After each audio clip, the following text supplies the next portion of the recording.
क्या private job वालों को भी मिलेगी 9,000 रुपए महीना मिनिमम पेंशन? प्राइवेट कर्मचारी कर रहे मंथली मिनिमम पेंशन बढ़ाए जाने की मांग।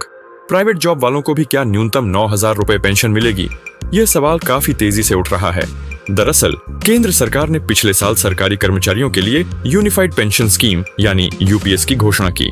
यह योजना 25 साल नौकरी करने वाले कर्मचारियों के लिए रिटायरमेंट के आखिरी साल में मिलने वाली बेसिक सैलरी से आधी सैलरी के बराबर पेंशन की गारंटी देती है। नई पेंशन स्कीम 1 अप्रैल 2025 से देश में लागू होगी। सरकार की तरफ से सरकारी कर्मचारियों को एश्योर्ड मिनिमम पेंशन का आश्वासन मिलने के बाद ईपीएफओ के तहत आने वाले प्राइवेट कर्मचारियों ने भी ईपीएस के तहत मंथली मिनिमम पेंशन बढ़ाए जाने की मांग तेज कर दी है। क्या है पेंशन भोगियों की मांग? पेंशन भोगियों की मांग है कि न्यूनतम पेंशन को 1,000 रुपए से बढ़ाकर 9,000 रुपए किया जाए। इस मांग के पीछे पेंशन भोगियों का तर्क है कि वर्तमान में मिलने वाली पेंशन बहुत कम है और इससे उनका जीवन यापन मुश्किल हो गया है। इसको लेकर पेंशनर्स प्रदर्शन करने को भी मजबूर हो गए हैं। इसके अलावा पेंशनर्स की मांग है कि उन्हें फ्री मेडिकल सुविधाएं और महंगाई भत्ता भी मिलना चाहिए। जानकारी के मुताबिक मौजूदा वक्त में ईपीएस 99 के तहत लगभग 186 संस्थान हैं और लगभग 80 लाख पेंशन भोगी ऐसे हैं जो इस कैटेगरी में आते हैं।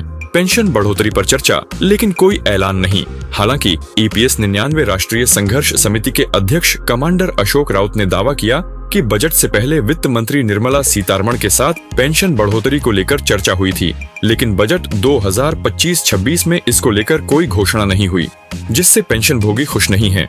वहीं मद्रास लेबर यूनियन और बी&सी मिल्स स्टाफ यूनियन ने केंद्रीय श्रम मंत्री मनसुख मंडाविया से कर्मचारी पेंशन योजना के तहत आने वालों के लिए न्यूनतम पेंशन 9,000 रुपए प्रति महीने करने का आग्रह किया है। उधर महाराष्ट्र के नासिक में भी पेंशन भोगियों ने ईपीएफओ ऑफिस के बाहर प्रदर्शन किया और न्यूनतम पेंशन 1,000 रुपए से बढ़ाकर 9,000 रुपए करने की मांग की। 20 मई को देशव्यापी हड़ताल का आह्वान। वहीं देश के विभिन्न श्रमिक संगठनों ने श्रम संहिताओं को खत्म करने और निजीकरण बंद करने जैसी मांगों को लेकर 20 मई को देशव्यापी हड़ताल का भी आह्वान किया है। एटीएम से निकल सकेगा पीएफ अकाउंट का पैसा।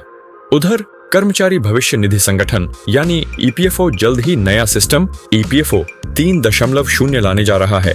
केंद्रीय श्रम मंत्री मनसुख मंडाविया के मुताबिक नया सिस्टम बैंकिंग की तरह सुविधाजनक होगा। इसमें कई डिजिटल फीचर्स दिए जाएंगे जिससे लेन देन आसान हो जाएगा। यानी वह दिन अब दूर नहीं है जब ईपीएफओ मेंबर्स एटीएम से पीएफ अकाउंट का पैसा निकाल सकते हैं।